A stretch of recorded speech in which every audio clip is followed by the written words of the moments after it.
I am Jeff Foxworthy, and welcome to Gamekeeper Podcast. If you want to learn more about farming for wildlife and habitat management, then, buddy, you are in the right place.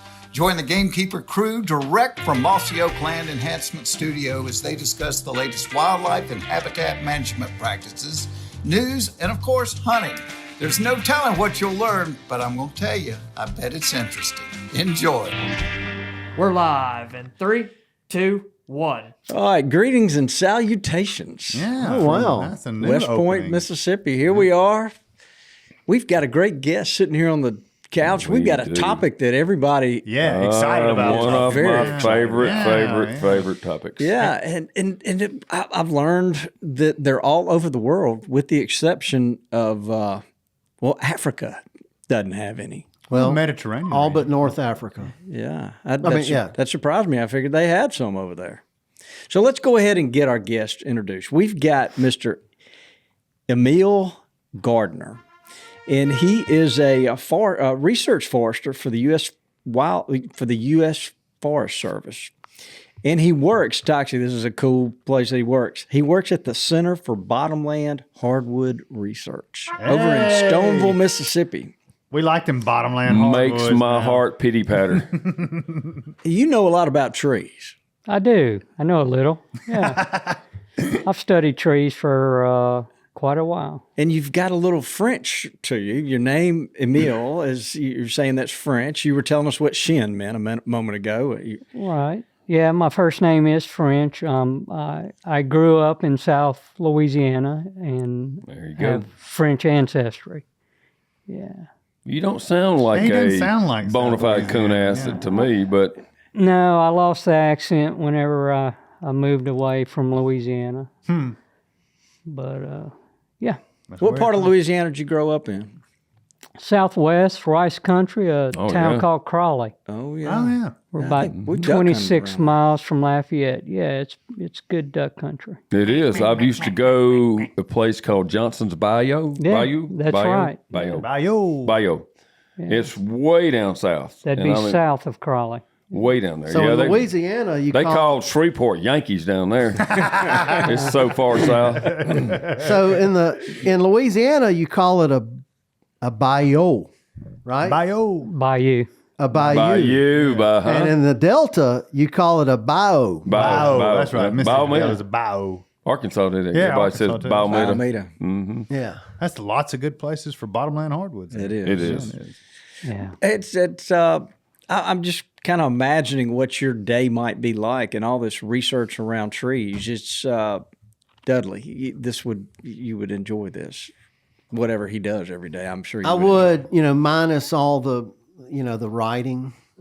Yes. I've never been good at like peer-reviewed studies and citing things.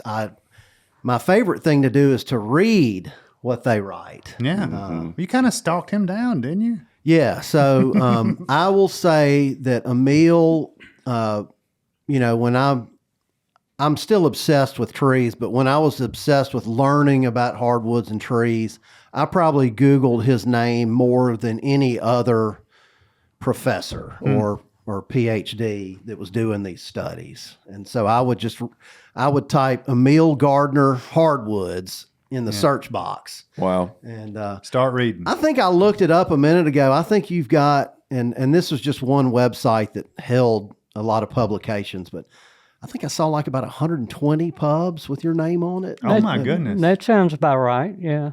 So that's a lot of studies. Yeah. That's a lot of writing. So that tells you, Bobby, that unfortunately I don't spend as much time outside as I like because I'm in front of a computer. A lot of writing. Somebody's Ouch. got to do it, though. Ouch. But the time outside is quality. Priceless. Did you grow up in just liking oak trees, or how did you end up in this particular field? Well, of course, like most of us, I grew up with just a curiosity for the wonderment. outside world, nature, and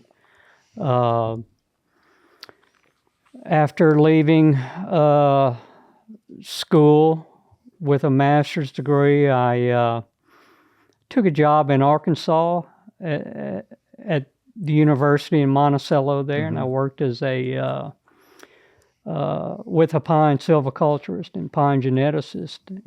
But prior to that, the work that I did on my master's was in hardwood stands, and I've always liked the complexity of bottomland hardwoods, the diversity of the stands.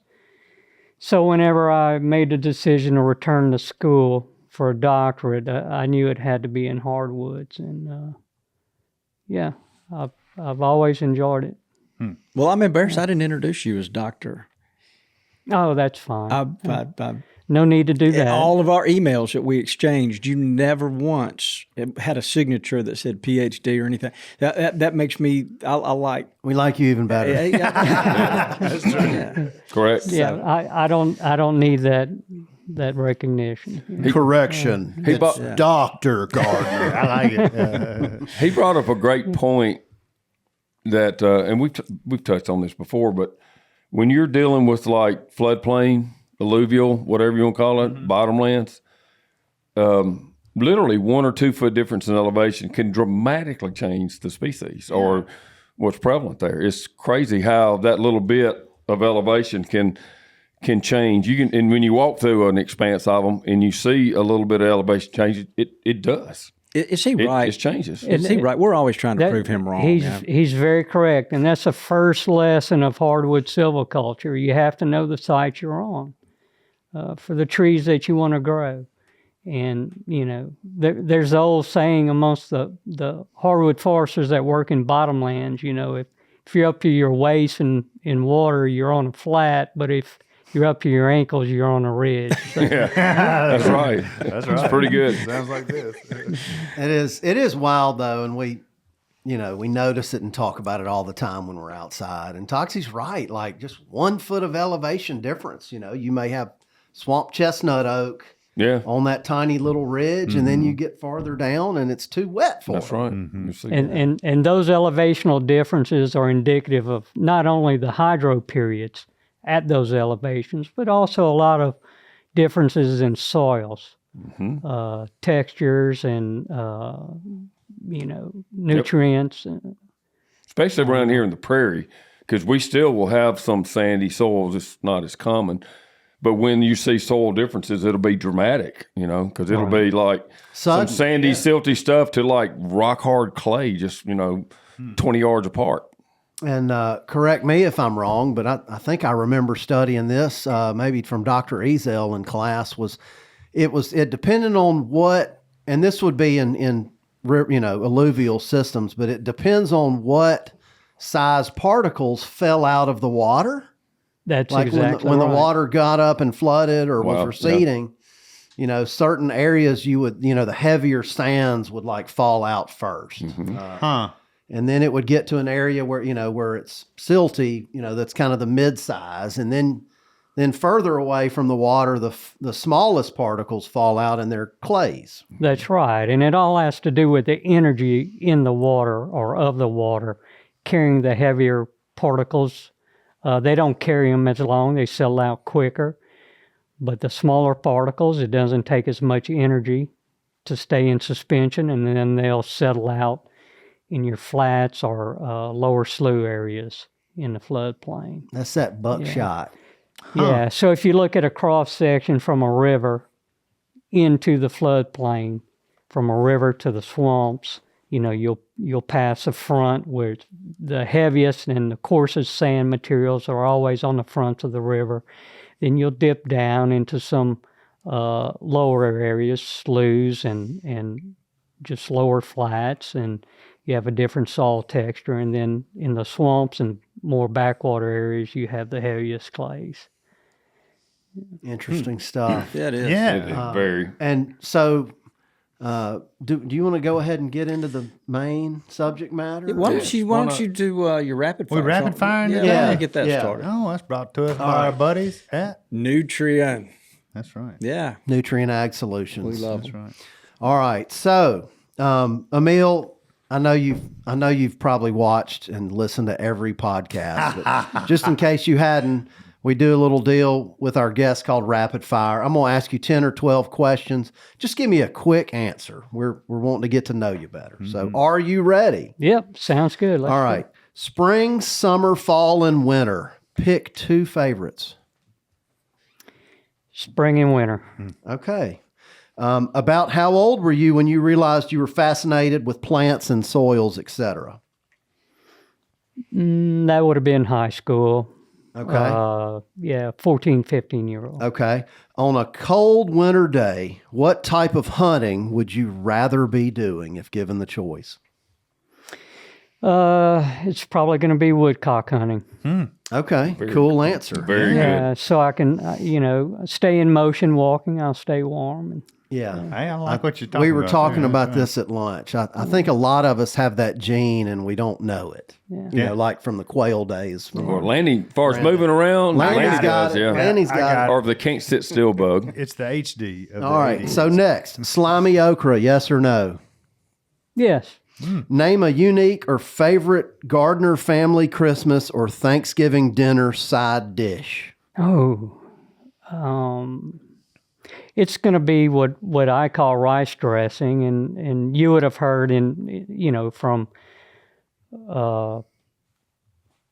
some of the popular Louisiana restaurants, they may call it dirty rice. Rice yeah. dressing. Dirty Okay. rice. Yeah. In all your travels throughout the Mississippi Delta, the hills, and beyond, name a favorite local food pit stop that you recommend folks check out. My personal favorite, for example, is Barry's in Benton, Mississippi. Okay. Best cheeseburger on the planet. I'm going to go with Karchner's in Crotch Springs, Louisiana for boudin. And I bet you people in that town, there's probably like 2 of them, and they argue over which is the best. There are at least 2 boudin shops in Crotch Springs. That's great. Yeah. Okay, so what make and model of deer rifle have you taken the most deer with? It's Boy, that was a sigh. yeah. Well, my father was a machinist and gunsmith. So Oh gosh. Okay, that yeah, but he built me a rifle based on a Model 700 Action. Oh. excellent. Okay. Very, very cool. That's What is it, awesome. like a Wildcat or what caliber was it? Yeah, it was a Wildcat 7mm IHMSA.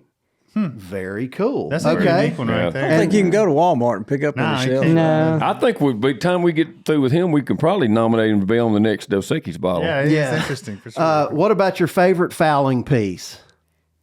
okay. I hunt with. All right, when you say fowl, do you mean waterfowl or? Oh gosh. any other? Okay, so Yeah. okay, you like to woodcock hunt. What are you carrying these days? I carry a Connecticut shotgun, double barrel 28. Excellent. Wow, so cool. This guy knows his That's stuff. a fancy Well, word. ask him his fowling piece. piece. Well, he knows what he Somebody likes, you wing too. hunt with? Yeah. Okay. Waterfowl. Have you ever Okay. tried potato salad in your gumbo instead of rice? Try it. Have you ever tried potato salad in your gumbo instead of rice? Not instead of rice, but in addition to In rice. addition to rice. You like it? Yes. Okay. Some is people great. say that's like blasphemous to No. put that in your. It's very common on the Mississippi Gulf Coast. I discovered it a couple years ago. I love If it. it's It is good, it's awesome. good. Yeah, It's if it's good. good, it's good. Name a favorite non-oak tree species that intrigues you the most. A non-oak. Is there one? I'm sure you've got a million, but you got to pick one today. I like ball cypress. Okay. Oh, that's a good one. Say you won the Powerball and already gave a bunch of money to charity. Name 2 dream locations in the U.S. you'd want to have as a place to stay and recreate. It's going to be Wyoming, and number 2. There are a lot. Maybe near the water. Yeah, it would be the Gulf Coast somewhere. Yeah, Fish camp yeah, on stilts. Fish camp. With a boat. Love a fish Right. camp. Yeah. yeah. So last but not least, who is someone past or present in your professional career who inspired you a bunch or who you were thankful for? Well, it's going to be Dr. John Hodges, my major professor at Mississippi State. Okay. Yeah. Very Legend. grateful. Legend. Yeah, he's a legend. So the first hybrid oak tree I ever knew about or saw is a cherry bark crossed with a water oak. I can't remember the name of the building it's behind at Mississippi State. But Dr. Hodges ID'd it. Yeah. He showed that same tree to me. Okay. Yeah. Wow. I remember that. Small world. You and I used to go check it for stuff after football games. Yeah, now it's almost too much trouble to get to. Was it McCool by McCool? No, Hall? it's Montgomery Hall. Yeah, Montgomery. there you go. That's it. Yeah. That big circular. Oh, Yes. I remember coming back telling you about it, and you were like, "Oh, I've known that. We've been looking at that for so long already." We found a good many around campus. Oh my gosh. Yeah. A lot of undisclosed locations. Mm-hmm. Hey, those were good. Good. Yeah, well done. So, hey, before we move on, does anybody got any blood on the biologic? I do. Yeah? Who you got? Let's see here. We didn't do it yesterday, did we? No, Okay. No, we didn't. So I do. I have one after Laney. You go first. Come put mine. So Grayson Hawley. Y'all may have seen it. Yeah. Hunter Hawley, corporate counsel and son of Chris Hawley. Yep. President of Mossy Hill Properties, lifelong friend. And so that'd be his grandson, killed a beautiful 11 point. How about that? Really heavy, wide. I think it was like maybe 20 inches. So it definitely was a deer of a lifetime for a 9-year-old. How about that? Wowzers. Congrats, Grayson. So it was a real 11 point. It was. Not a Yes. spike 11 point. It was a Not major our family kind of event. Yep. Excellent. They Congrats. sent a picture with him, but then there's one with everybody in the family too. It's like a family outing. And the cool thing about their family is they live, my Uncle Bud, who passed away, but his farm now, which is, of course, Peggy and Chris's, but then they've got, just like a quarter mile away in each direction, basically, the kids and their families all growing up together with them. So they got 6 grandkids within a couple stones throws right there. That's living the dream. It right is there. definitely There's going to be a little more competition out there. Yeah, because 5 are boys. Wow. Wonder if this Must be in deer the will water. find its way up, hanging up on the wall. You think it'll get back? It's good. Yeah. Yeah. No, it's definitely a mounter. That's a good 100%. one. 100%. Yeah. Who you got, Lanny? Rivers Smathers, actually. Land Smathers. I saw that. Yeah, look at this deer right here. This is her second buck. She made an unbelievable shot on it. Big land's a local guy here. We love spending time actually turkey hunting on public land with him. So congratulations to Rivers. And Maggie Marshall, Sam Marshall's daughter, killed her first buck here right locally too. Was a great deer she killed north of town. So How about that? First deer. Yeah, first We deer. love those. Well, so I don't know if you guys noticed, I got a text last Friday night from Bronson. He was in South Texas. And That's he right.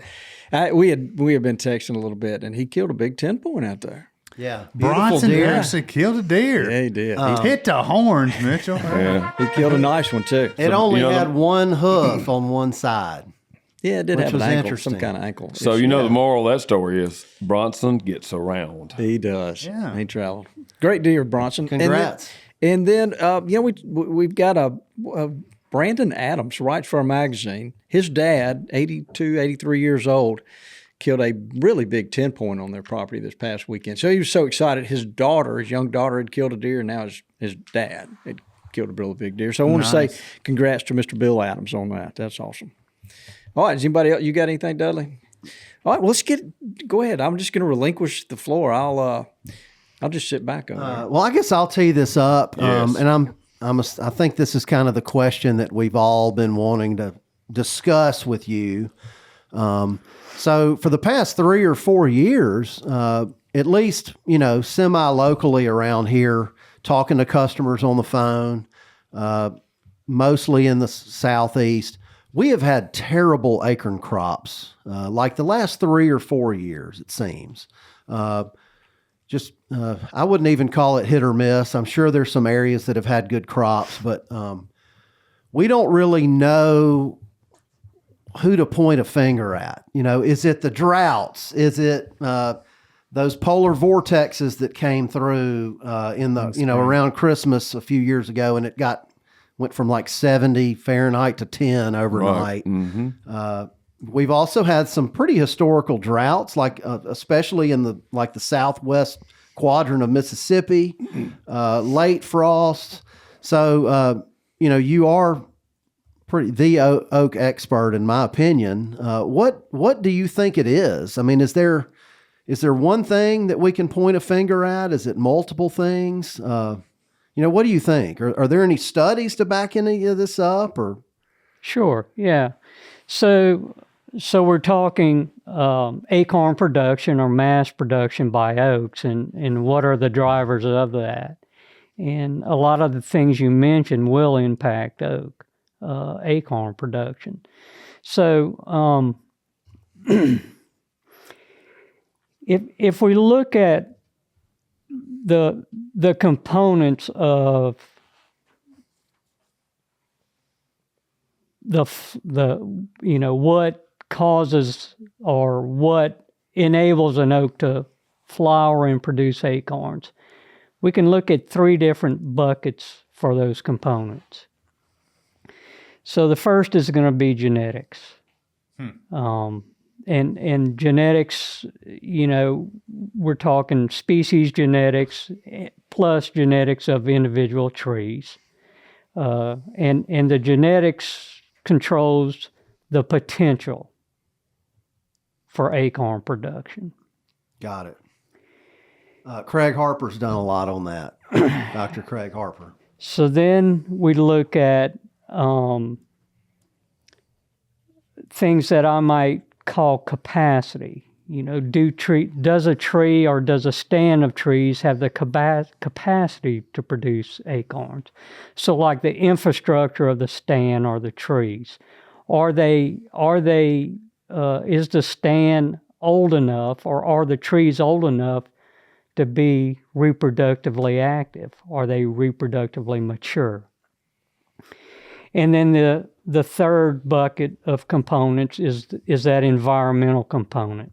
And the environmental component works on both genetics, the potential, and then the capacity to ultimately determine the acorn crop in any given year for a particular species or individual tree.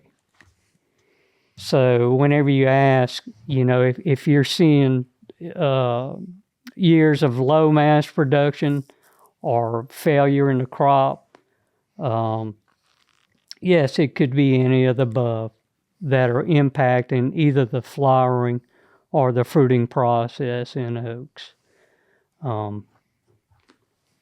So it's a lot of stuff combined? It's a lot of stuff combined. If I think of a simple model of acorn production, it's just a matter of the tree having reproductively viable or reproductively mature branches. And when we grow an oak seedling, and as it matures and develops in a stand situation, we get a switch from just vegetative growth of that plant to growth of not only the vegetative parts, but also the reproductive parts. So that'd be the flowering fruits.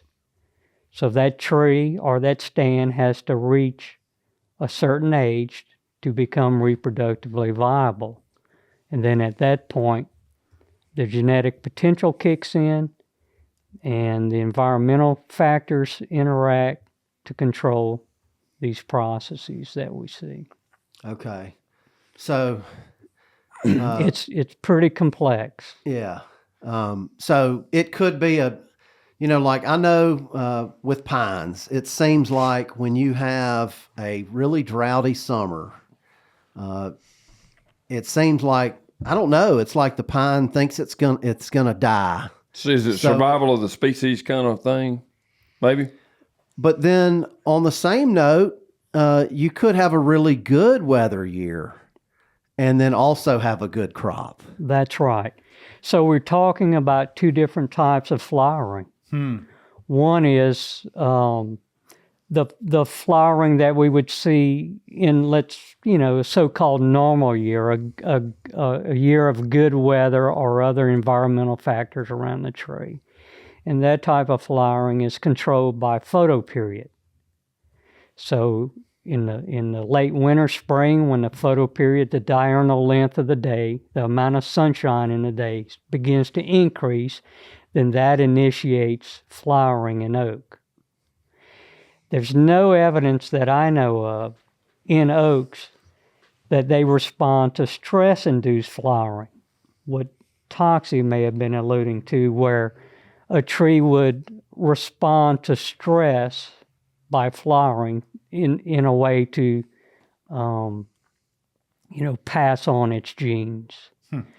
Other than, we do know that we can manipulate a young oak seedling with root pruning and other techniques to initiate that reproductive maturity of the foliage a lot quicker. So we can actually get flowering in 2-3-year-old seedlings or saplings. Wow. By stressing the root system. So that would be your bald and burlap landscape tree that you see on campuses that, is only 4 inches in diameter, but is covered in acorns. Yeah. Because they've clipped those roots by digging it out of the Stressed it. Stressed it. Yeah. So it's almost like you're saying that it's not necessarily a combination of factors. It may usually be one or the other. So the health is great. They're getting rains. They're getting plenty of sun. They've got the drainage they want, and they're just happy, and they can make a really good crop. Or likewise, No, you're saying that they don't have any scientific proof yet that On oaks. on oaks. Yeah, for older trees growing in a stand, we haven't seen any evidence that there's stress-induced flowering. But what about pine? Because he was asking about that. It sure looks like that happens in pines.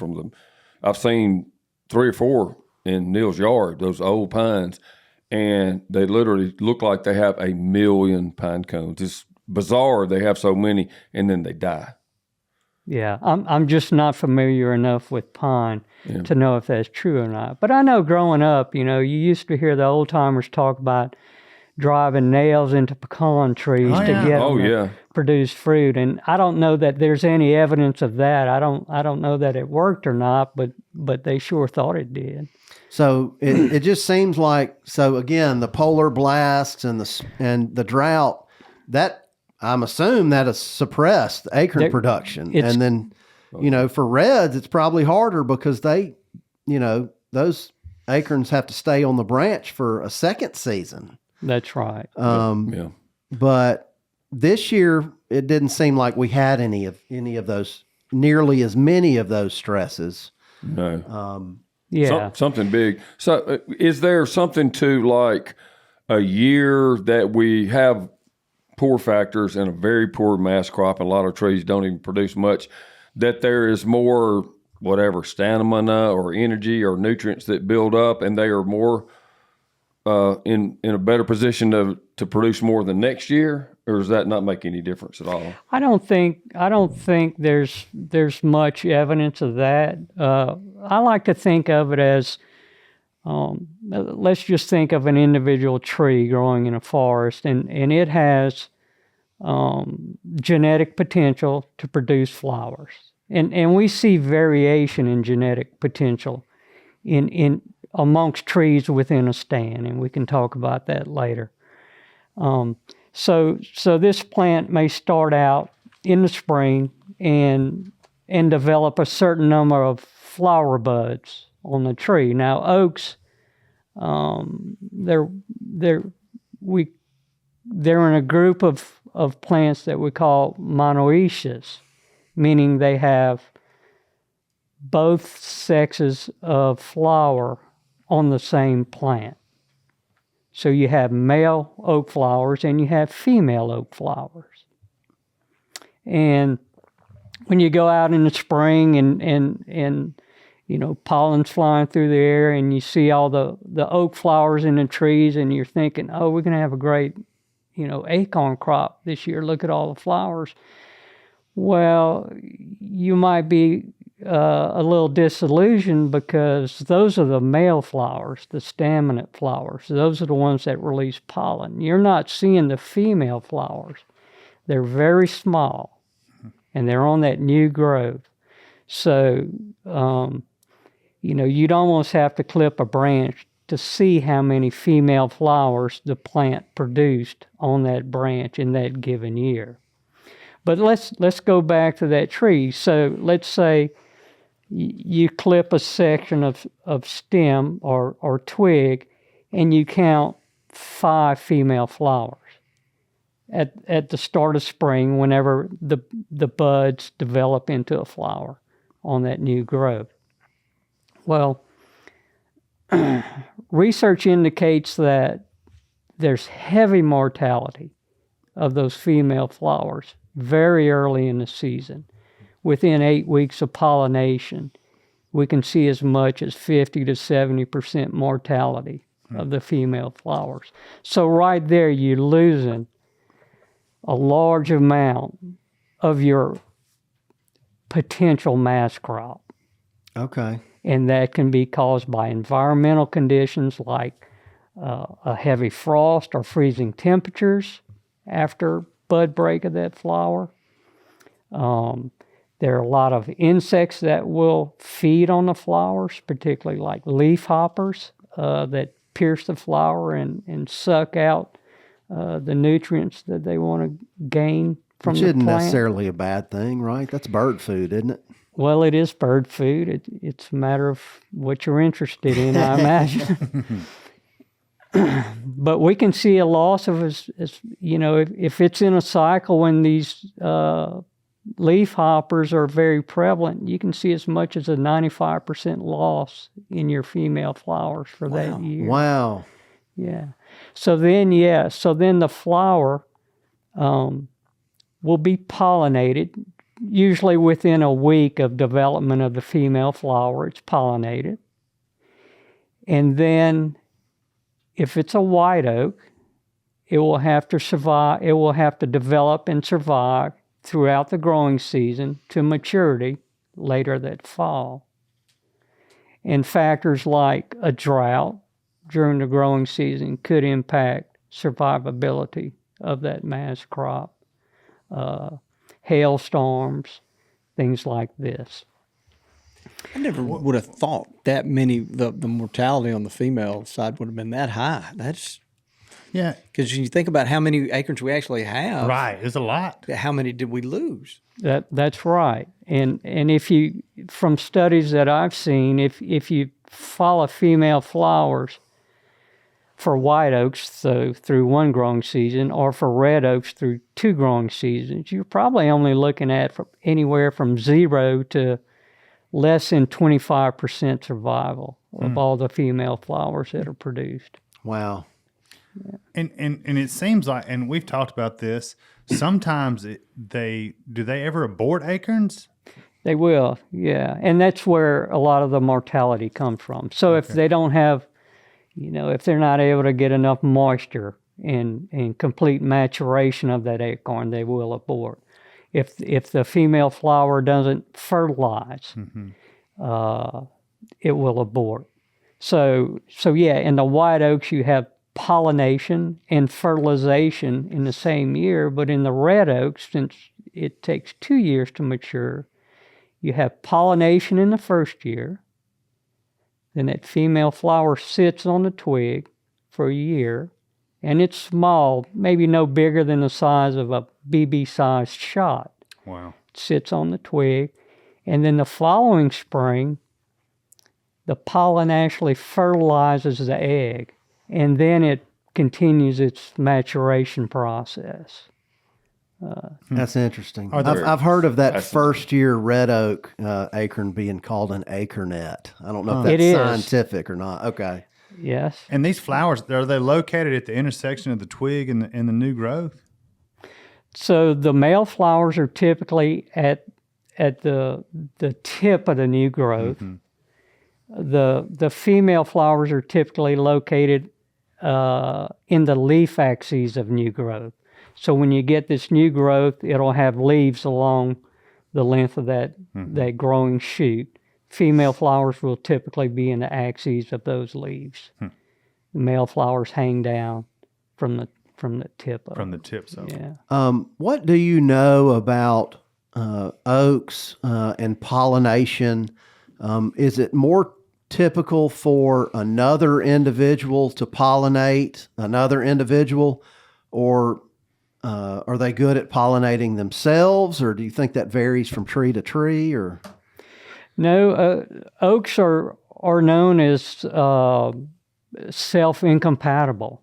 So they are generally not pollinated by their own, the females are not pollinated by the same tree's pollen. Wow, that's So, yeah. I never So realized that. pollen moves from a different tree or even a different stand of trees. Pollen can move, as far as tens of miles, so it's a really light, oaks have really light pollen, I assume. Okay.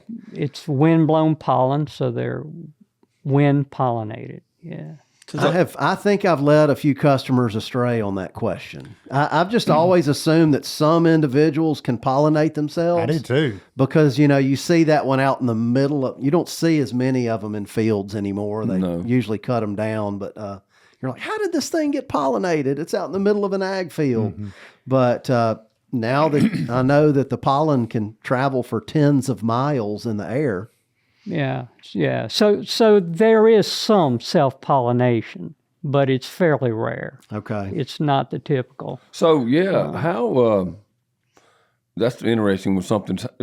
The other factor you didn't discuss was, so Dudley brought up the tree out there by itself, and it's covered in acorns that year. How did that happen?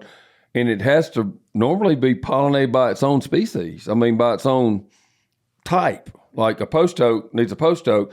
And I realize we find these hybrids we cherish and love so much, but that's a rare thing. So a post oak out in the middle of nowhere would have to get pollen from another post oak, right? That's right. Yeah. So that's the part that bumfuzzles me, for lack of a better word. How does that happen when it's like the only one in the area type? Like, we find occasionally a bur oak around here. Yeah. And you don't see them anywhere, but then it's put But it'll on. have acorns on it. You're right. But I will say, I've noticed the few I've found Are not quite as productive. they're not as productive, except where there's some landscape ones close to each other, and then those are more productive. So we've got a we've got a laurel oak in our neighborhood. As a matter of fact, it is in your grandmother's front yard. I'll be dang. It leafs out kind of red in the spring, and for years I've just always called it a water oak driving by, and I finally just put two and two together, and I'm like, that's a laurel oak. Wow. We rarely find more than 3 or 4 acorns under that thing every year, and I can only assume that there's just not a laurel oak like anywhere nearby to pollinate it. Probably out at the refuge would be the first spot. Maybe so. Is that the laurel oak, laurifolia? Is that the one you're referring to? I'm assuming it is, and because based on what I can tell, they've lumped a lot of the bastard water oaks together. Yeah. So the swamp laurel, a lot of them they just call laurifolia now. I think they used to call it, like on the refuge, you'd find this diamond leaf oak. That's it. Yeah.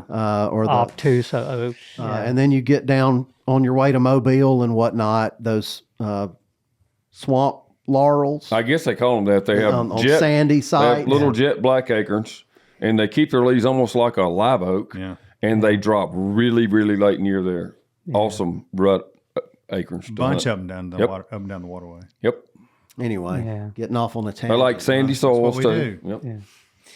Yeah. I'm hearing you say acorns. Maybe Bobby, not quite that. Is tomato, there a proper, tomato, is there a Bobby, come proper- on. Is Depends on where there? you're A, from. well, I Yeah, guess it come on. does. But I've always.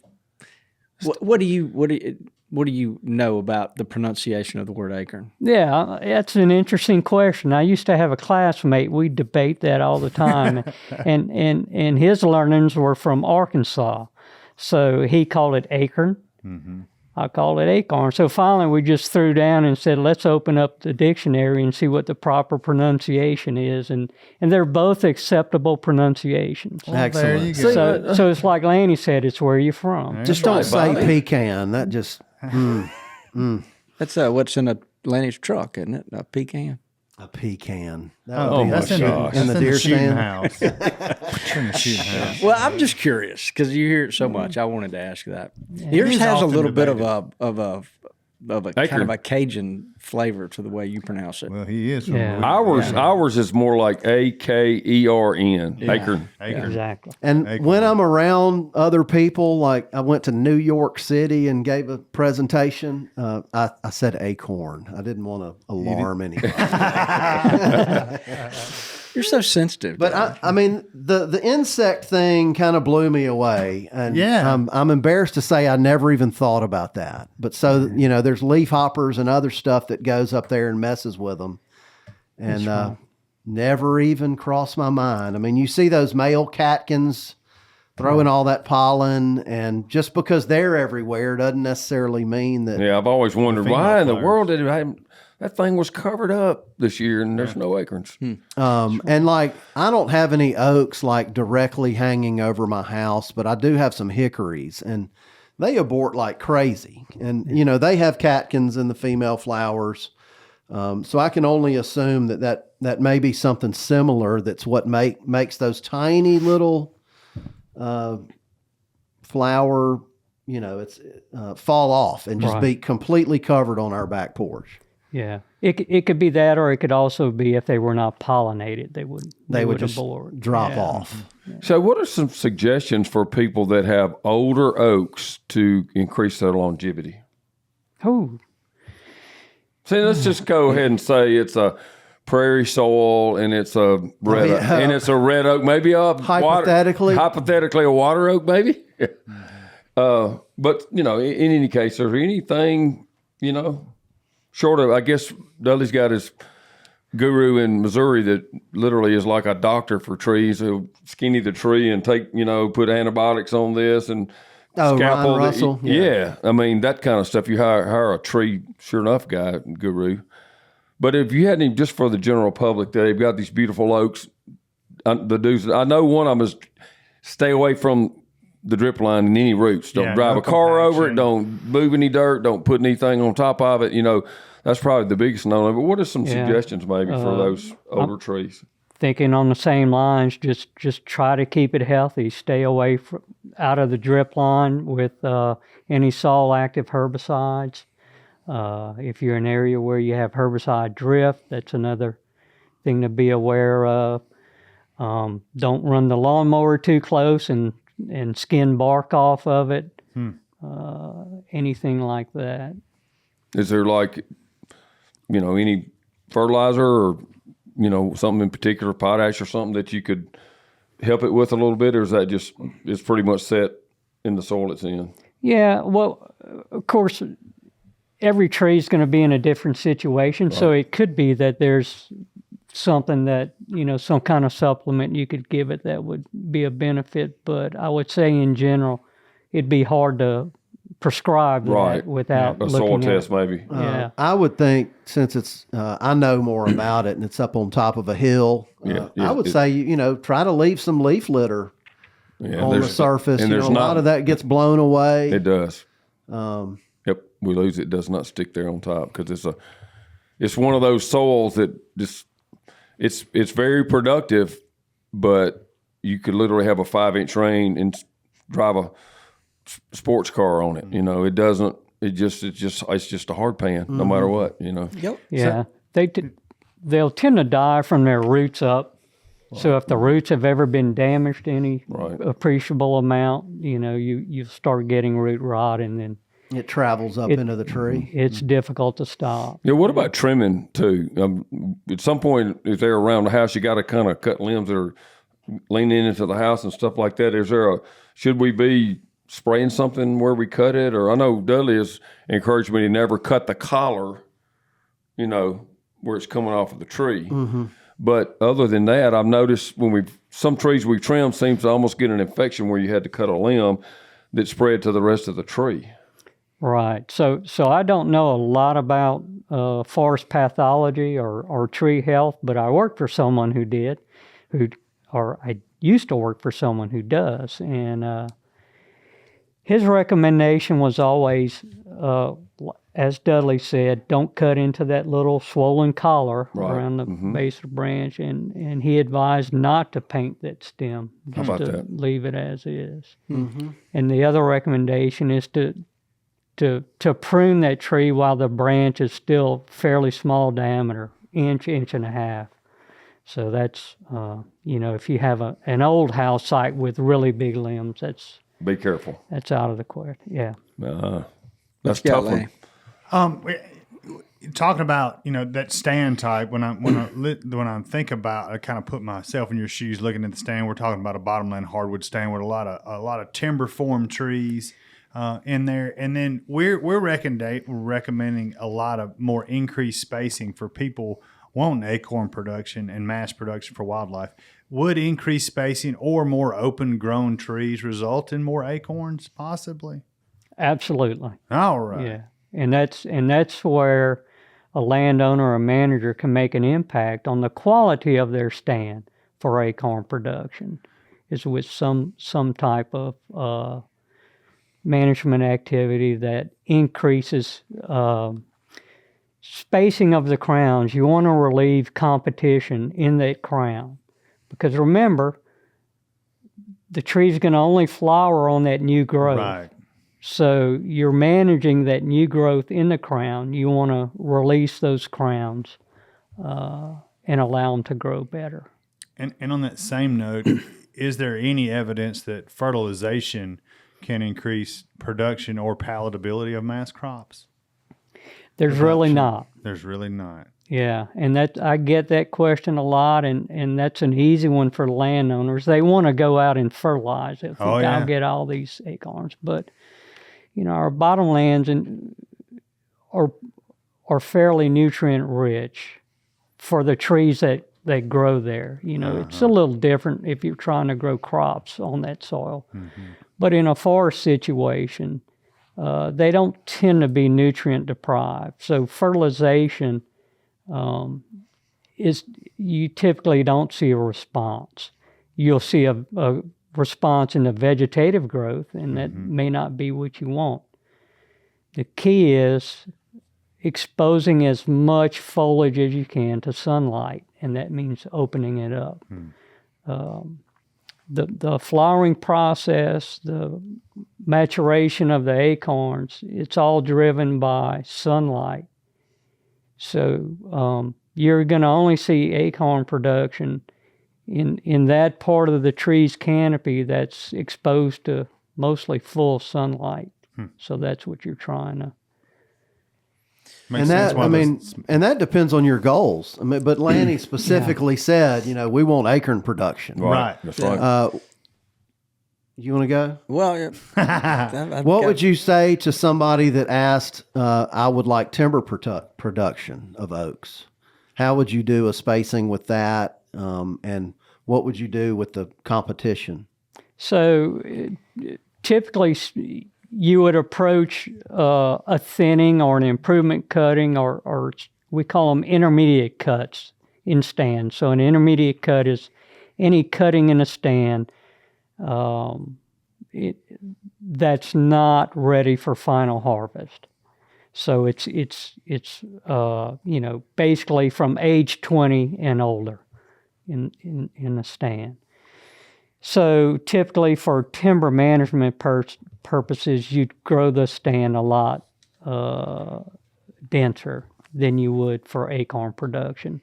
And you're looking at different characteristics of the trees or traits of the trees and favoring traits for timber production that are different from traits that you would favor for mass production. For timber production, you're looking for grade quality boles, no damage, good clear logs, so on and so forth. And for mass production, Lanny, you're going to want to actually study your stand of trees and map out your best acorn producers and favor those. Mm-hmm. And clear around them, I guess. Yeah. Mm-hmm. Even take out maybe even take out a few that you planted that are unproductive. Yeah. So here's the deal with this, Dudley. From work that we've done, and it's corroborated by work all throughout the eastern United States. We know that oaks have different genetic potentials for mass production. And we can categorize that. I might categorize it as a tree that's a superior acorn producer, a fair acorn producer, or a poor acorn producer. In any given stand that I've studied, your superior acorn producers are a very small percentage of the oaks in that stand. Mm-hmm. Typically less than 1/3 of the oaks will be superior producers. And what I mean by that, by my definition, a superior producer is an individual within the subset of all the oaks in that stand that's contributing to 50% of the mass production in that stand. A poor producer is in a subset of trees that's only contributing 10% of the mass in that stand. And a fair would be somewhere in the middle. So the work we did in the delta of Mississippi and Arkansas, we were studying Nuttall oak and willow oak, a 5-year study. And we found that in the stands we were looking at, 4 different stands, 25% of Nuttall oak and 25% of willow oak we would consider superior acorn producers. 35% were considered poor producers, and the remaining 40% were fair producers. So you had 35% of the oaks in that stand that were contributing less than 10% of the total mass crop in that stand. And only 25% of those trees contributing 50% of the mass crop on an annual basis in those stands. Wow. So, I mean, he indicated with these questions, and the way he started, there's 3 categories. When he started, he talked about genetics. Maybe all the kind of anecdotal stuff we talk about in hunters and people all the time, a lot of it may not quite be either true or proven out by research, but genetics is a big deal, evidently. And so what makes me feel good, because, and I know it's a shameless pitch, is we have, even kind of boyishly, enthusiastically thought it was important. Well, maybe it is. We've been trying to pick trees for native nurseries that we knew were consistent producers. Dudley in particular is he's even a deeper oak nerd than I'll ever be. So he's constantly going and looking at trees and studying trees, and so he's got, a lot of these trees, Dudley, you got a 15-year history with now, don't you? Yeah. Oh, yeah. So, it makes me feel like that's probably the biggest single thing we do to try to give somebody a great tree is the genetic part of it, just by having studied them for so long.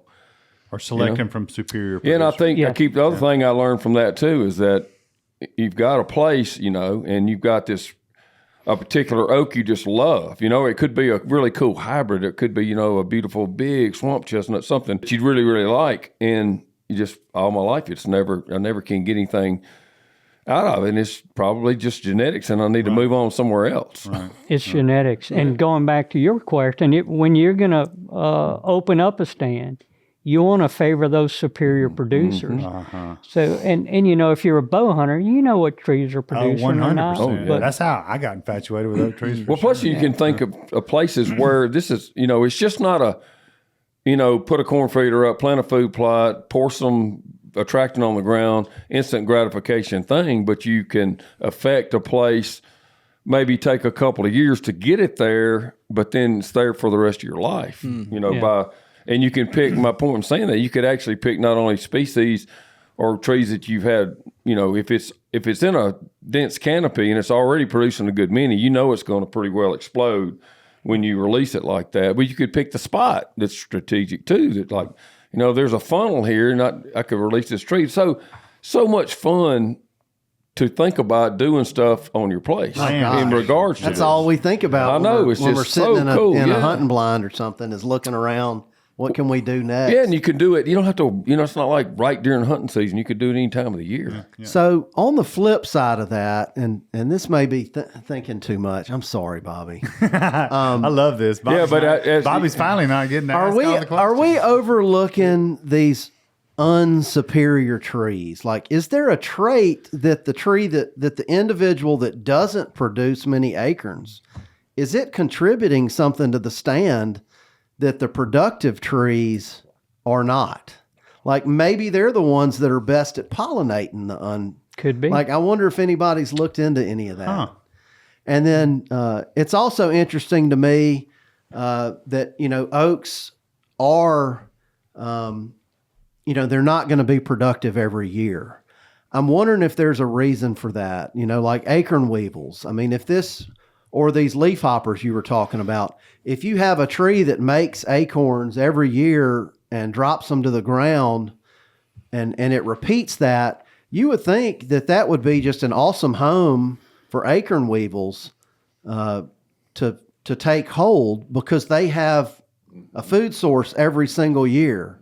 Right. So it almost makes me think that there's some kind of God or Mother Nature thing, that there is a reason that some individuals don't produce well, or that we don't have a crop every year.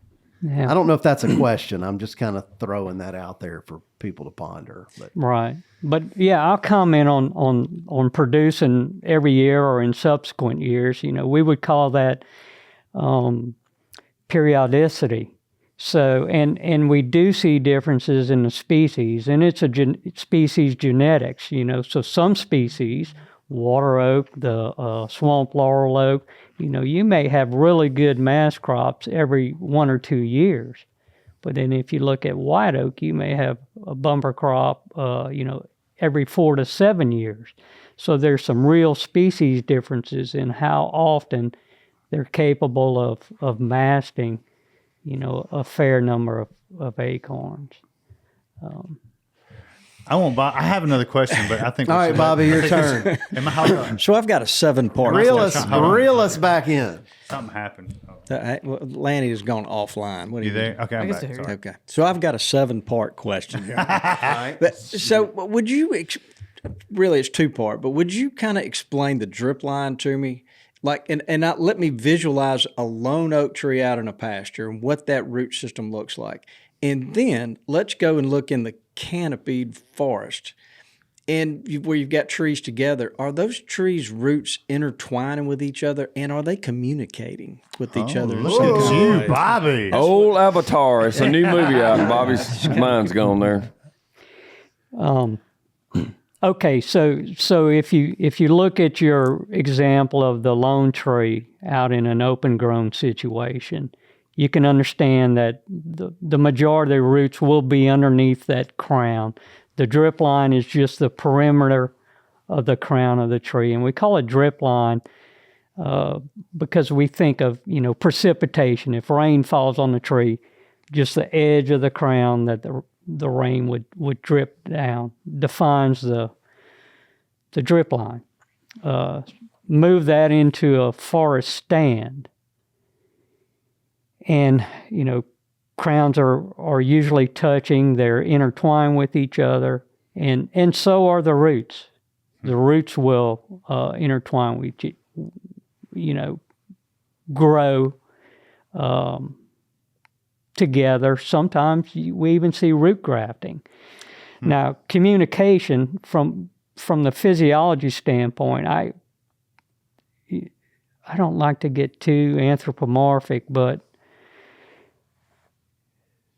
we know the trees compete with each other. If you have 2 trees that are, let's say, in the canopy of a stand, in the primary canopy of a stand, so the communication would be through things like moisture stress. So if they're competing for moisture where their roots are intertwined, or nutrient stress. So I guess that's how, there's some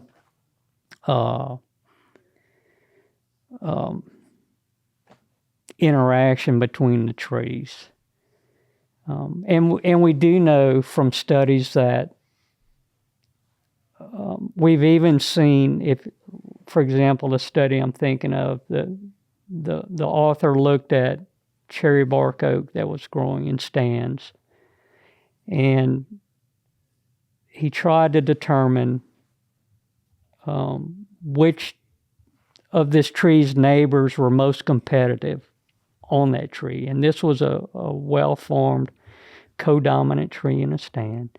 And there were other trees in the stand, in the canopy, 2 trees away that were actually in competition with the individual, the focal point tree. So not necessarily the one right next to it. the one next to it would be a competitor, but also trees beyond that one as well. Yeah. And so when Bobby's question about drip line and canopy, so how far do the roots extend?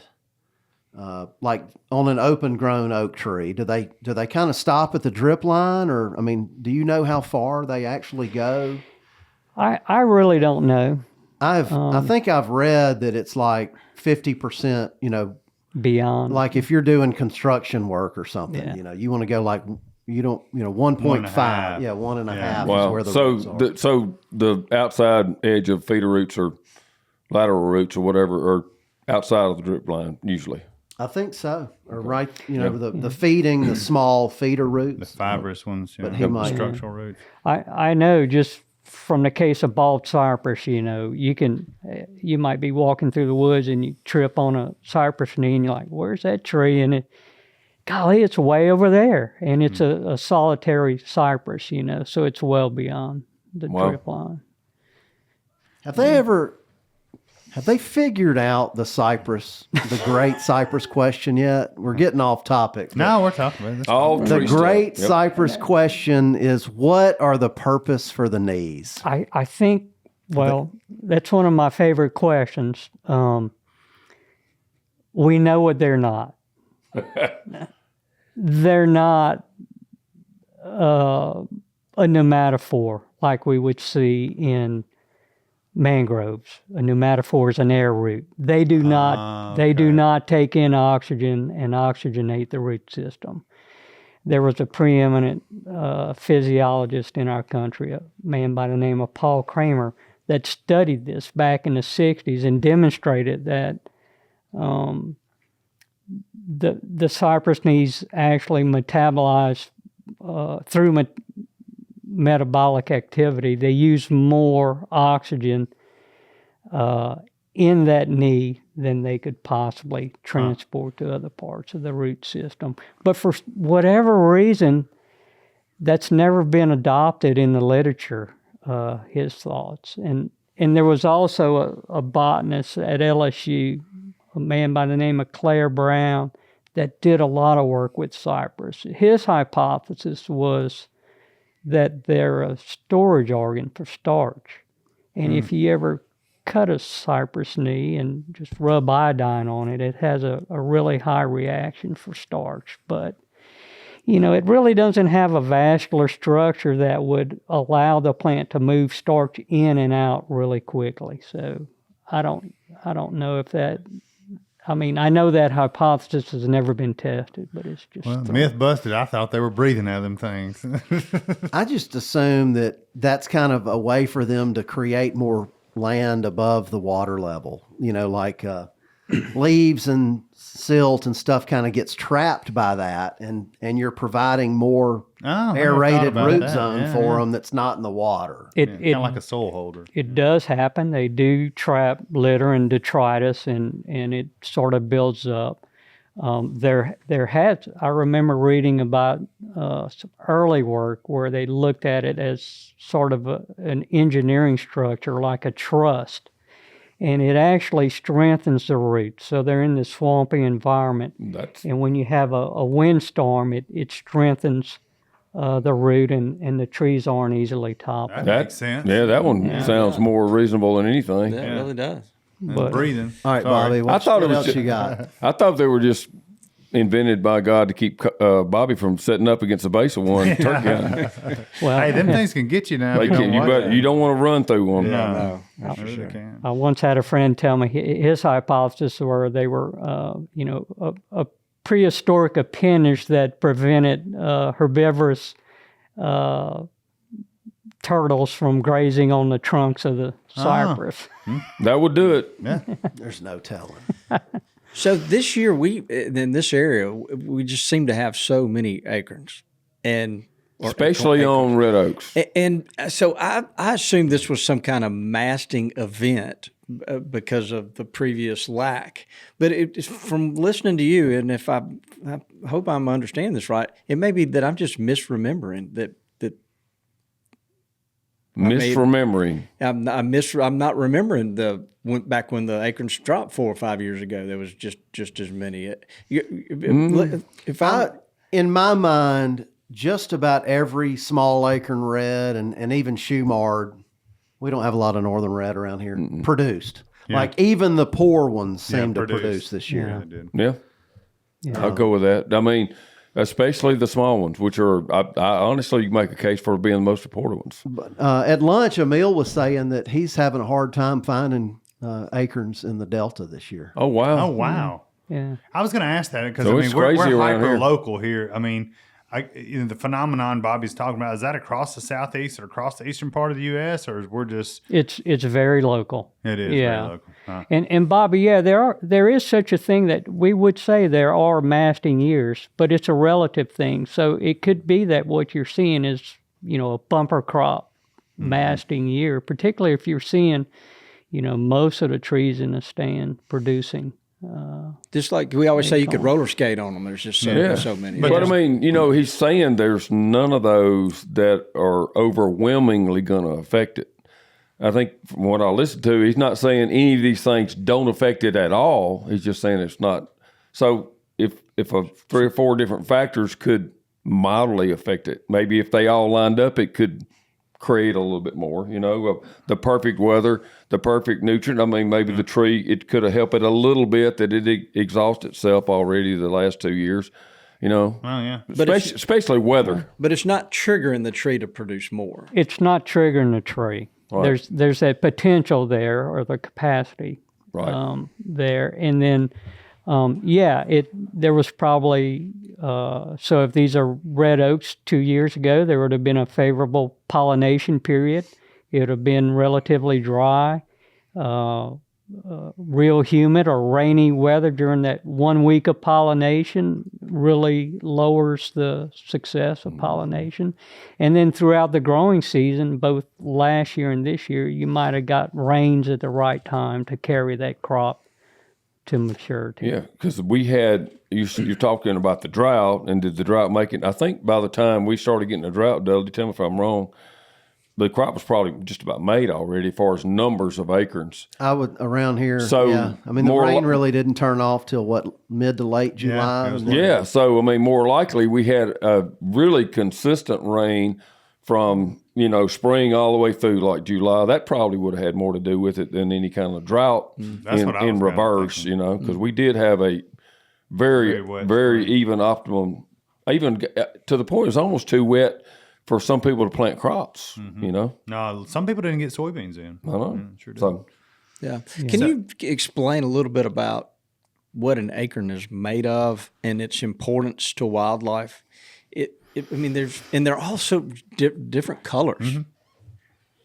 Yeah, I can give it a try. Acorns, mostly carbohydrate. It has some fat, some protein. Red oak acorns are going to have more tannins in them than the white oaks. If I'm remembering correctly, I think white oak's going to have a little more fat than the red oaks. there was a study I read from somewhere, and I can't Google it up anymore, but I think Hodges may have been involved with that. But it was like the highest protein content on one was maybe 8. Yeah. or 8.5. So like They took a bunch of acorns and a little bit north of Corn, maybe, and it was a Duran oak. Yeah, Duran. But that so you know it was done either here or like College Station if it was a Durand oak. So then, but they had a whole host of them. But then around here, we'd always, and especially back in the day before we learned more, classical knowledge about them, and it was just hunting knowledge. It seemed that they always favored the swamp chestnut white oak around here, Mashiri. And so it was listed as the highest fat content, which makes sense that they would crave it so much. But but there wasn't a lot of difference in them. Not anything where you could say, "Oh, plant this one for your deer's nutrition." Not really. Would genetics affect the amount of tannins in those acorns? I imagine it could. I haven't, seen where it does, but I don't know why it would not. Well, we've just noticed certain trees that they prefer more. For Certainly. individuals, like Yeah, for they example, do, yeah. Southern Red. I had one at my farm growing up that the deer couldn't get enough of, and then every other Southern Red in the woods, they seem to avoid it until like January. Yeah. It's weird how that works. Yeah, and actually there are people that like to forage on acorns, and Like Dudley, yeah. he's tasted every species we've ever planted. Well, Dudley may be able to distinguish, the taste of white oak acorns and He's got a sophisticated palate. yeah.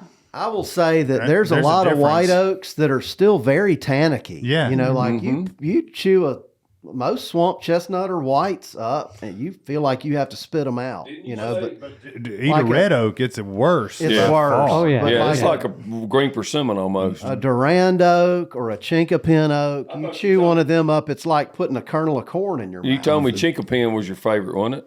Yes, and then some lives have very low tannins, and some of them just you have to Chinky spit pan. out. That's right. Yeah. Okay, I've got a big picture one. So, and this is broader than acorns and hunting. In general, the timber growth, forestry industry, I was just reading more recently about how much decline there is in pine, especially the pulpwood paper products have declined, and projections are to continue to decline, where to the point where a lot of people almost have to give them away to even get them cut. But for 30, 40 years or more, you tell me, it's been so easy, to plant, prescribe, and grow a perfect stand of pines, where it was much more complex and difficult in hardwoods. Where are we in making a shift? Because I think for our country we live in and our environment, it is in our best interest to get a lot better at regrowing hardwoods, more diversity. beyond just natural regen stuff. So where are we on that? And I know that maybe that's more time than we have to talk about, but that's a big topic. Maybe it's something we need to have an entire podcast about and get your help on. But to me, that's something in our lifetime that should be, I'd love to have an important influence on, but in the right way, Yeah. Everything's driven by economics. I don't know. And that's what stifles hardwood silviculture today. But it's, if you look at the value of real estate based on your timber resource, then the pendulum should be swinging back. Yeah. Because I've said this for 15 years and been around because of Mossy Oak Properties and because of what I love to do and friends here and all, buying places. Most people that bought for any kind of investment, component of their purchase, and they were basing it off pines, they basically were disappointed. Not always, and not to poop on definitely pines, as of late. but most people were, if they were careful and educated about it, because you got to be careful. There's so many variables in harvesting hardwoods and different. It's so much more complex than pine, Right. but they were pleasantly surprised. Yeah, it always seems like the hardwood market. So yeah, and so and it's a long-term proposition with any of them. Yep. I didn't know, because a lot of the issues on hardwood were sent. One was how quickly it would return, but then even in the early years, my dad loved to plant them all the time. But it was serious issues with the controlling competition. Yeah. Yeah. And that's still an issue. We don't.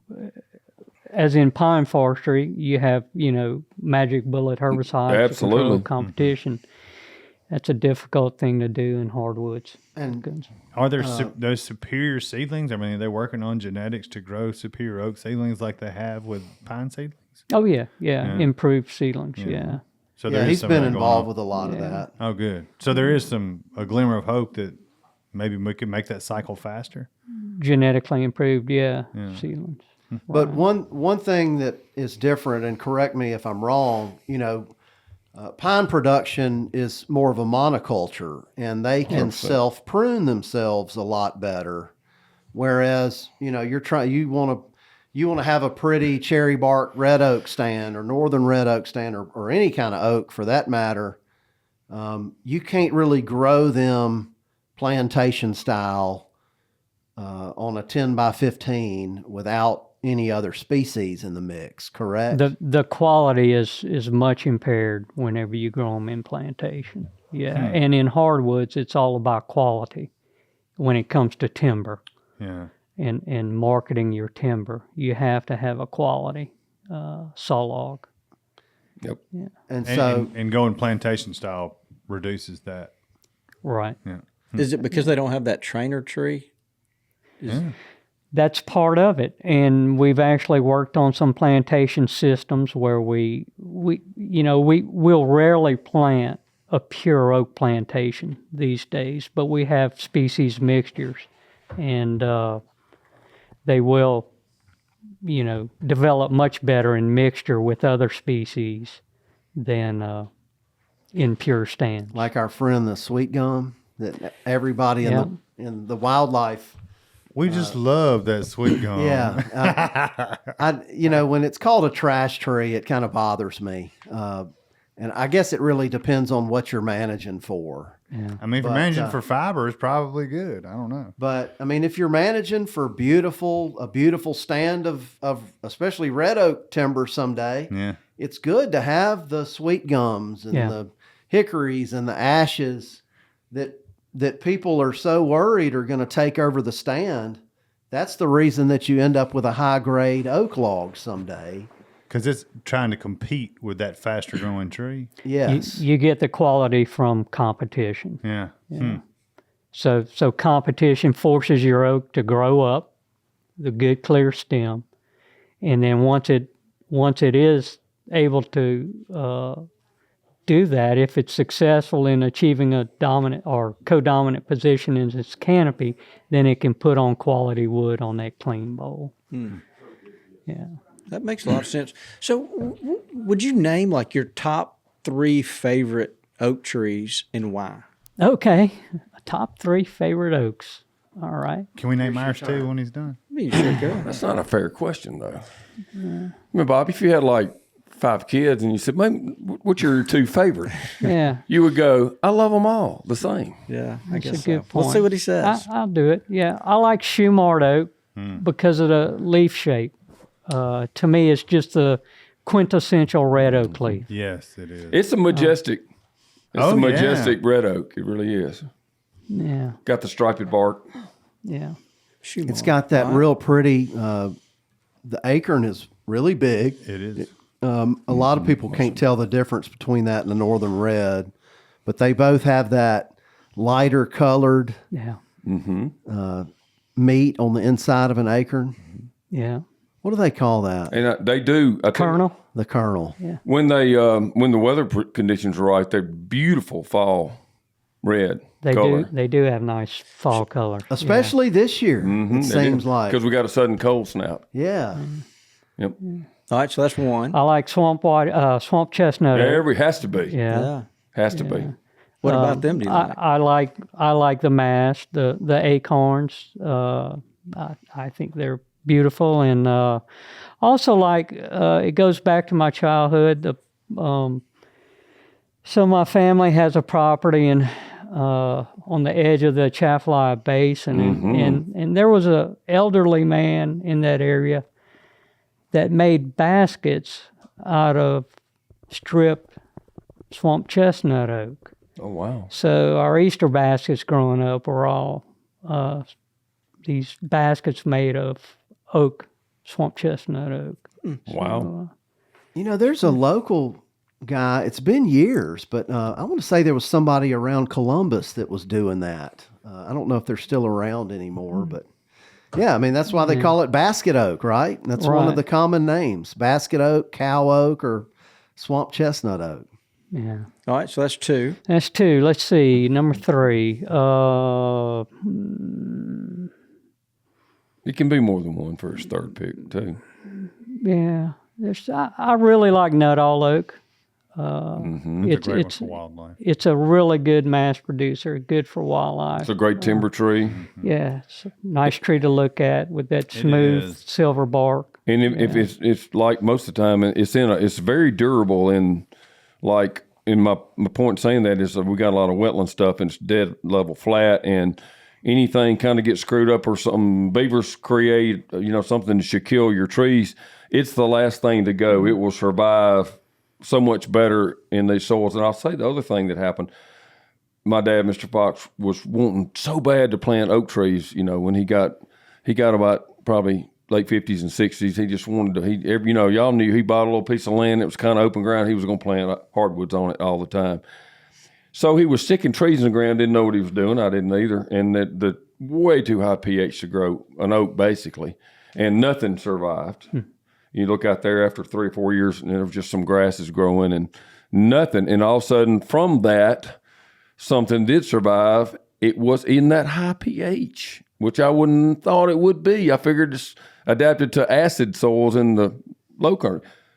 Nuttalls. Yeah. And nuttalls would be the one tree over anything he tried to plant there that would actually survive in those conditions. So it was just such a durable tree. That's interesting.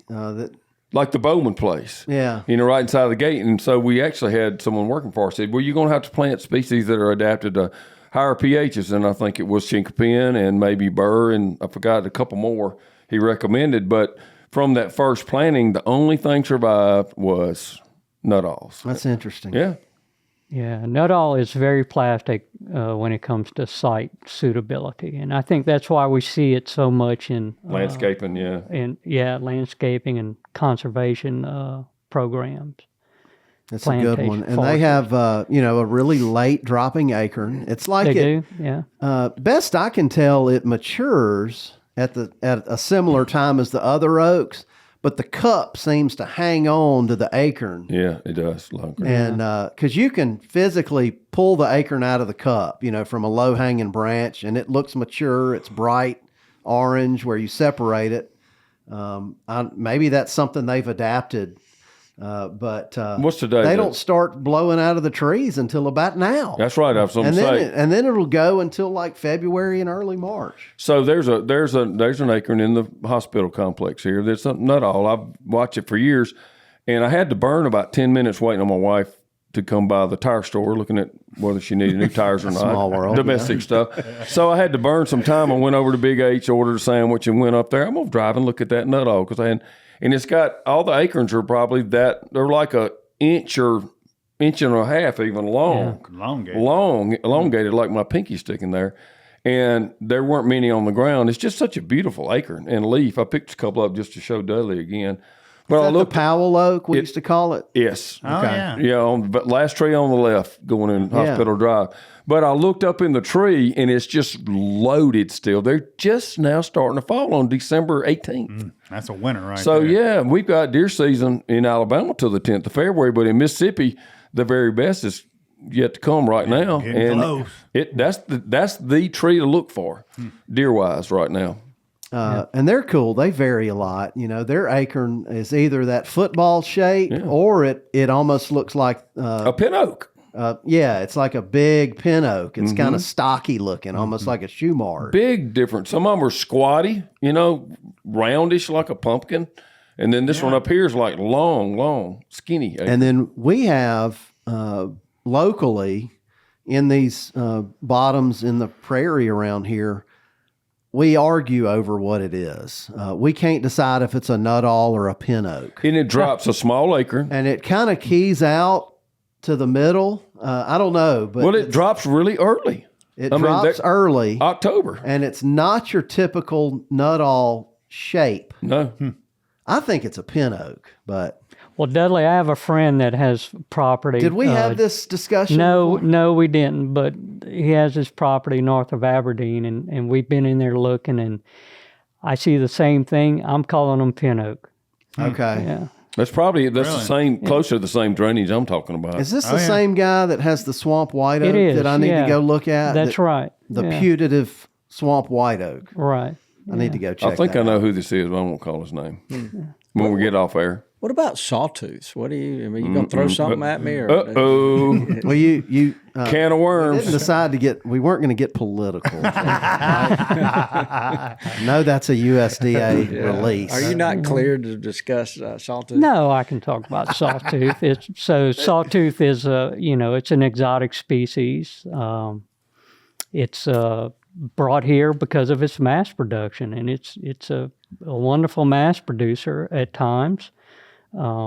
It's extremely poor timber quality, though. Yes. Yeah. Very.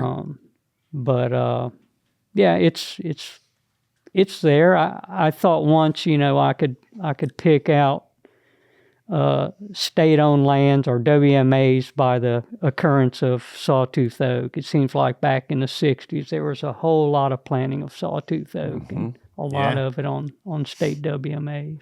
So are there places in, I guess, Asia where there are just lots and lots of sawtooth trees and there's lots and lots of acorns being produced in September? Yeah, so sawtooth is native to Asia. So yeah, you could travel to Japan or parts of China and see sawtooth growing in its natural environment. Sure. It's interesting to me that I think it has a pretty widespread distribution over there, but we probably brought such a small sample size so long ago Right. Came from that one they're spot. probably very. I don't know the word for it, but Yeah. it's a very small gene pool that we have planted all around Right, here. seeing a small piece of what the species. Yeah, it's kind of. I've always wanted to, and we talked about this a long time ago, Dudley. I just became obsessed with finding these naturally occurring hybrids. I just thought they were so cool, especially the white oaks, but all of them. And you start reading on it, and people research stuff. They're not very common, but they're, as far as it happening, is very common. Almost every species has crossed with something, and it has been recorded, and whoever discovered them gets to put their name on it and all that stuff. And you even look at, is it acutissima? Isn't that right? Yeah. Mm-hmm. Sawtooth. Hit the horns, wouldn't we? Bobby, I'm an oak nerd now. I'm not a Dudley, but I'm an oak nerd. You're just as much an oak nerd as I am. I'm just not as educated as he is. But anyway, I was like, what would be really cool to have the characteristics that we do like about it and not the ones we don't like about it, and it crossed with another white oak. And then you read, and it has been found. And he may have seen one, but I've never found one in around here looking at oak trees. Have you? You've seen literally hundreds of thousands grow up in the nursery and looked for hybrids in the nursery. Have you ever seen one? My understanding is that a sawtooth is from the section Cypress. It is in a taxonomic group that is not a white oak and it is not a red oak. Oh, so You're absolutely correct. look at you, Dudley. and so- I rest my case. And it looks like a white oak, but it has the acorn maturation period is 2 years. So it might be a red oak, white oak hybrid.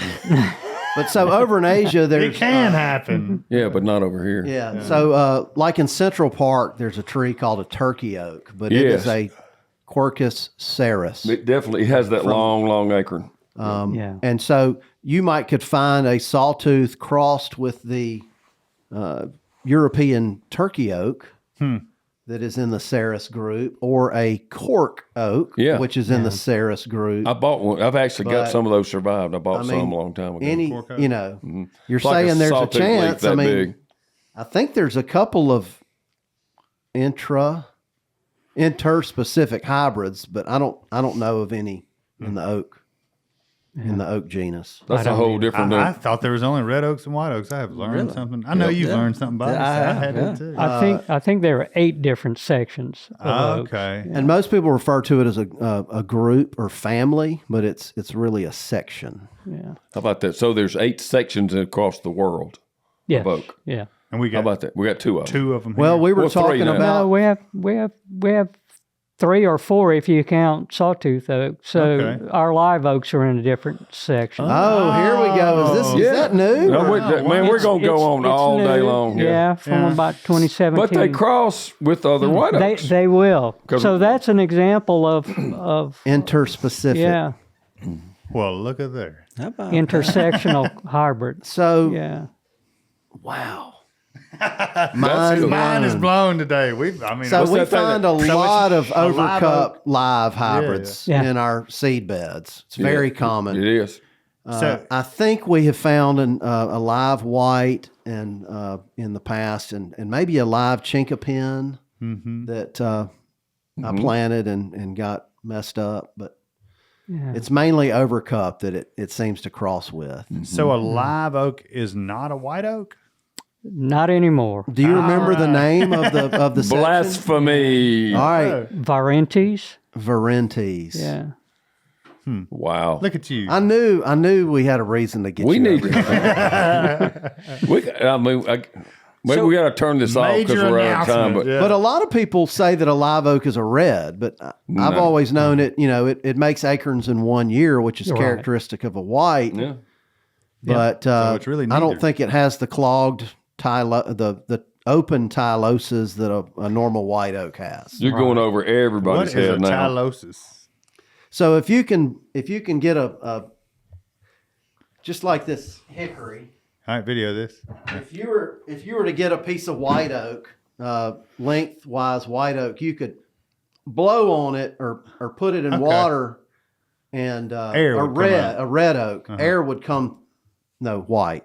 Red. Red. So whites have the clogged tylosis, right?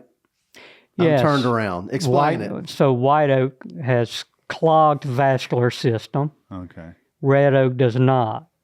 So that's why you're going to age your wine in white oak barrels, because the wine won't leak out. If you were to age it in red oak barrels, you wouldn't have. No wine. So like that. The reason I say that is there's a disease. Was it sudden oak death or The one in California? no? The Michigan and Texas and oak wilt. Oak wilt. Yeah. It seemed to me that typically a white oak was a little lighter and less dense than a red oak, but it sounds like the opposite's true. Well, it's just that the vascular system is stopped up. I don't know if it makes it more or less dense. So are you one of these guys like these nerds here that are interested in trying to find a tree that you could actually name after yourself or name for somebody? I don't think so. Yeah. It'd be interesting if I did, and We did actually. It hadn't been named at least when we found it, and it's definitely what it is. So Are you interested in finding these hybrids? Do they get you excited when you find one? that's exciting. And I grow a lot of plants in my greenhouse and culture them out, in containers. And it's interesting when I find things like variegated nut-all oaks. Have you ever come across? I've seen pieces. Variegated oaks. We've seen variegation in our nursery, Yeah. but none of them ever survive. Yeah. So when they have the white leaf tissue or whatever, there's no chlorophyll or whatever in there, and so the sun, it gets sun scorch. Right. But I know there's rare cases. I mean, you see it in the landscape trade with variegation, but I've never found one that can handle the sunlight. Right. I have a scientist friend in Sweden that found a population of, she called them albino, but they're Achlorophyllus quercus roba, so the English oak. And she kept them alive a little bit longer by feeding them sugar, tapping into the vascular system. And wow. What about champion trees? You ever found a champion oak tree? I haven't. I know people who have and confirmed some species identifications of champion trees. Yeah. You get called around like, "Hey, come to my place and tell I'm me sure. what this Oh, my is." gosh. All the time. Yeah, I bet. Yeah. So you do deserve to have some kind of plant named after you. For sure. I would Yeah. say that. So he's done some research on an endangered spice bush relative, Yeah. and so I think it would be cool if we found something, like something along the lines of that. Okay. We name after you. Well, one of my colleagues in Stoneville is an entomologist, and he's probably named, I don't know, dozens of new insect species that he's found, but I just can't get him to name one after me. You deserve it. Maybe one of them leaf hoppers in Yeah. the oak trees or something. Dudley, why don't you ask him the trivia that you prepared specifically for him? Okay. Oh, no.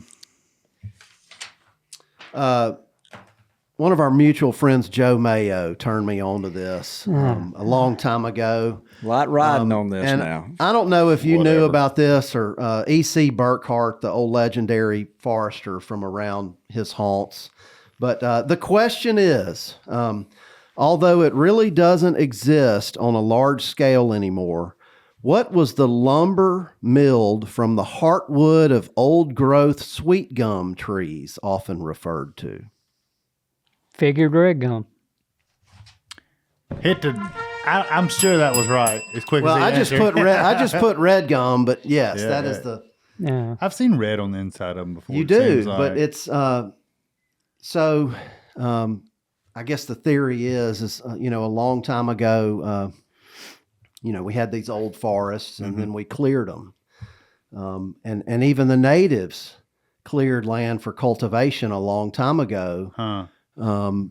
And when they did that, a lot of it came back in sweet gum, and which is very common. Yeah, It's oh, a very yeah. opportunistic Yeah. species, but they became old growth, and there's really no such thing as old growth hardly anymore, especially in bottomland hardwoods. But there was a lot of old growth sweet gum a long time ago, and the heartwood was absolutely beautiful. I would, in my mind, I would think it looks kind of like a cross between black walnut and that purple heart that Oh yeah. people use Make for strikers on and turkey stuff. calls. Yeah. And I have been to a cabin near Macon, the old Berry place, Yeah. and Oh, yeah. and there was a room in that cabin that was made entirely out of old red growth gum, food. and it's just this beautiful color. It is. I've seen it one time too.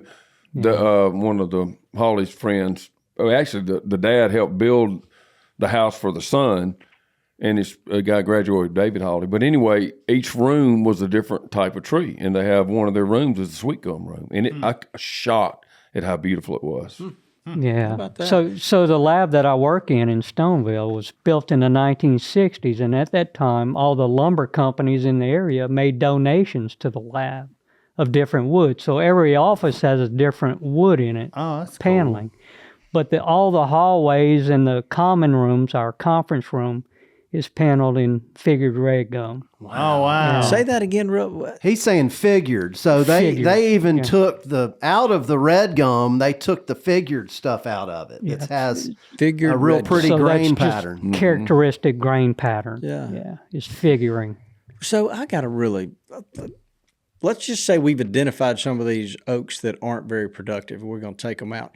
Is there one of these trees that we've talked about that you prefer for firewood that's better than the others? Or is it all about the same? I would think, anything that you'll take out of your stand in terms of oak, that it would have about the same quality for firewood, I would think. Cooking steaks. Yeah. Have y'all ever noticed it takes a while to dry out some oak? Yeah. That's why you do it the year Yeah, before. you Split it. I've been trying That's to why rush it's called some up. seasoned. And, It's never, I mean, like, Put it in a kiln. you go out and, all right, honey, I went and cut some firewood, We and then you use it try to next start year. it. You try to start a fire. yeah, it It's doesn't burn smart. too good. That's Been there, done that. Well, this has been really interesting. Yeah, very interesting for me And for sure. I have a million more questions, but Well, let's okay, one more. and this has nothing to do with your area of expertise, but I think you may know the answer. Have you heard of any emerald ash borer locally? I have gotten bits and pieces of folks. I had somebody call in the other day and said that emerald ash borer has killed all the ashes on his place in like western Louisiana. That's possible. I know it was just found in Mississippi a few months ago in Essequibo County. It's just made its appearance. It's been in Arkansas for several years. Okay. A site I work in the Little Missouri River bottom near Arkadelphia. All the ash has been impacted by emerald ash borer. It's gone. It is in some parts of Louisiana. I had not heard of it that close to the Mississippi in Louisiana. Yeah. Wow. But yeah, so I went on a trip to New York about 6 or 7 years ago, and we flew in and drove a few hours, and just driving through all that dead ash devastation was mind-boggling just to see it. Just about every ash tree just died in place. Yeah, and green ash is one of our most common species in the river batcher. We have them around here because we have a lot of like leaper, higher pH drains and clay soils, and they just grow like weeds. Yeah, they are kind of our sweet gum here in bottoms and stuff. Well, they got more. The prairie. They typically will end up being more valuable as a sawlog than sweet gum and stuff. So I don't know what the implications are or when it's gonna spread, to everywhere else around here, but I guess it's going to happen. It was expected to be here a lot sooner than it's arrived, so it's hard to say how fast it'll move through. Maybe our intensively hot and humid summers will scare them away. So, Toxie, you got some final thoughts here, or you got a question you want to ask him? I think I already did. I mean, I could go on and on and on because flood tolerance. There's a million. We just got to get you back. The same reason why it's so vastly different than growing a stand of pines, because it is so complicated. There's so many different varieties, many situations, so many different ways to merchandise. It's so also complex as to the future that we talked about, and all, like, I don't know how many just in the United States, approximately how many different species of oak, red, white, and in between, you estimate, just guess. I'm not sure about the U.S. I would guess, and Dudley may have a better guess. Either one of you. Probably 60 something. I know in the southeast there's like 23. Wow. In bottomlands. Yeah, he probably forgot about that about 40 years ago when he got. I'm just curious how many there were in the whole country. I want to say, I helped with this book at Mississippi State with all the trees. I helped write some of the copy for it, and I want to say there was like over 30 oaks in Mississippi that. And he's mainly a bottomland guy, but I think it's like in 35 or 36 oaks, I think, in Mississippi. In Mississippi, but I was just wondering in the whole country how many. So at lunch, Toxie, I think this will surprise you. Guess where the epicenter of oak, where there were more oak varieties than anywhere else in the world? Guess where that would be? The motherland of oak trees. West Point, Mississippi. No, you're not. He's not too far. He's not too far, I guess. But seriously, give us a real guess. Let's say. Somewhere on the edge of the prairie. Lanny, further south. Yeah, give him a little clue, Lanny. Tacos. Is that Mexico? Mexico. That's right. Yeah. Wasn't one of those sites we used to look at early on? Well, just one thing is a reminder: nature doesn't realize where a state line is or a country Why would boundary. Mexico be so prolific? We're next door neighbors, so. I don't know the story behind it, but that's how evolution works, I imagine. Well, they don't have as many frosts, until you get in the mountains. So who knows why there's more there. But then there are worldwide, there's a vast array of oaks that we never even have here. Like, I remember being so fascinated once upon a time, I came across all this literature in northern Spain, all this just seemed like hundreds of different varieties than we That's have what here. it was. It was northern Spain. Yeah, and it's like really cool looking stuff. I was like, Dudley said, "Send me on a vacation over here. I'll collect, I think that was I'll like collect acorns." I think that was an arboretum that just Yeah. had It had to be. a gazillion oaks and. I think it was actually like a national park type thing, but it was a big area. We It wasn't spent a. days looking at that. Yeah, I thing. remember that list. You So, can't- that's mate- another one you can't find on the intranet anymore. Yeah, what happened to that place? So, Emil, before you leave, you need to show Toxie the photo of that Mexican big. Oh, the Quercus insignis. It's unbelievable, Toxie. Insignis was Is that how you pronounce it? I believe so. Yeah. So what is the common name for that? I'm not aware of a common name. We could give it one. Yeah. There you go. Big boy. How would you say it's as big as a baseball? Well, it'll cover the palm of your hand. Oh wow! I thought you meant the tree. You're talking about the acorn. the acorn. acorn's that The big. acorn. Yeah. Wow, Acorn. that's a mouthful. Yeah, it is. I don't understand why they don't have a little slang name for it. Well, they may. They probably have a local. Yeah, they name got. for it. I'm It's sure they got a probably in common name Spanish for or it, yeah. something. Let's try to grow one, Lanny. Well, get us an acorn. Somebody get us an acorn. And what's this thing Acorn. called again? Quercus insignis. We do have a couple listeners down there. Yeah, we actually do. Yeah. For We're some like in reason, the top I 10 think they down thought there we for were little- a soccer Yeah. podcast, and they started listening to it. No, I would say thank you for your. It's kind of like we do with military. Thank you for your service because Yeah.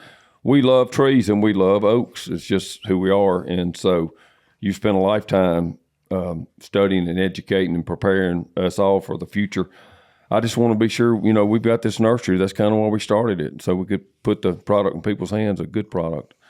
Yeah. But thank you. Yeah, and check out it's such a long name, but the U.S. Forest Service Center for Bottomland Hardwood Research. Yes. And you can click on publications, and there's all kinds of cool stuff you can read and learn from Emile and all of his buddies' studies. Thank you. Yeah, Emil, you're an interesting guy. 100%. Oh my gosh. Well, And thank you. I've really enjoyed this. this is the most overtime we've ever gone. We're going to have to edit it down because I would keep them in there all afternoon, but Have we been in here for 6 hours? Yeah, yeah. And I don't think Yeah, you we said have been in anything here that for- Washington's going to get upset about. So you did No. good. Yeah. well, he's going to think get to we're check good. it out anyway. So Yeah. Well, guys, have we covered everything? no, but we've run out of time. Hours for sure. Yeah, we have. But Christmas is right here. This will air after Christmas, so everybody. What you looking at me like that? Time to plant trees, though. Yeah, it is time. It to is. plant Time to plant It them. is Right now it's time to prime plant. time. January is a great month. The ground is wet for the winter. Yep. And if you're in the southeast, you can get some seedlings in the ground. You don't have to wait until February Nope. like everybody thinks. Yeah, selfless plug. We are shipping till the 23rd, but it's going to air after that. So if you visit Native Nurseries, you can pick you a shipping date in the spring. Or in the late winter, I hope. Yeah. That sounds good. So we do have, one thing. Please. Please. Yes. So don't forget to sign up for the 400th episode giveaway. That's right. It's right here. A lot of prizes. A lot of prizes. Have y'all seen the calendar, the Gamekeeper calendar? We're giving away, I think, a dozen of those. It's incredible. we You can get drew it at Tractor Supply, Walmart, and places. Yep. There's a Mossy Oak calendar and a Gamekeeper There is, calendar. the Pick 'em camo up. calendar. Yeah. Lanny made the calendar too. I didn't know that. Y'all snuck that one by me. That is a really cool photo. Yeah. Well, it's not because of me. Trust me.